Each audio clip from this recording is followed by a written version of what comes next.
Did you know the best time to sell your home in 2025 will be the week of April 13th to the 19th? The reason this will be a great time of year to sell your home is based on historical data. The team at Realtor.com poured over previous sales from across the country, looking at everything from 2018 up to 2024, excluding 2020 because that was an anomaly.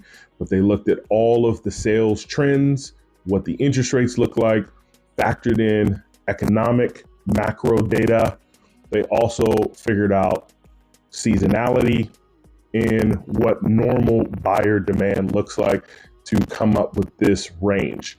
Now, this applies for the nation as a whole, but of course, from one metro to the next, it could look a little bit different.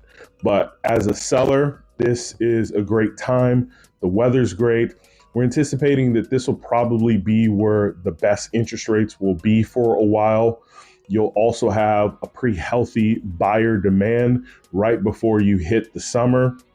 And a lot of buyers that are renting will be preparing to end their leases and maybe buy their forever home. So you can take advantage of this. And as a buyer, you have more inventory hitting the market during that spring season.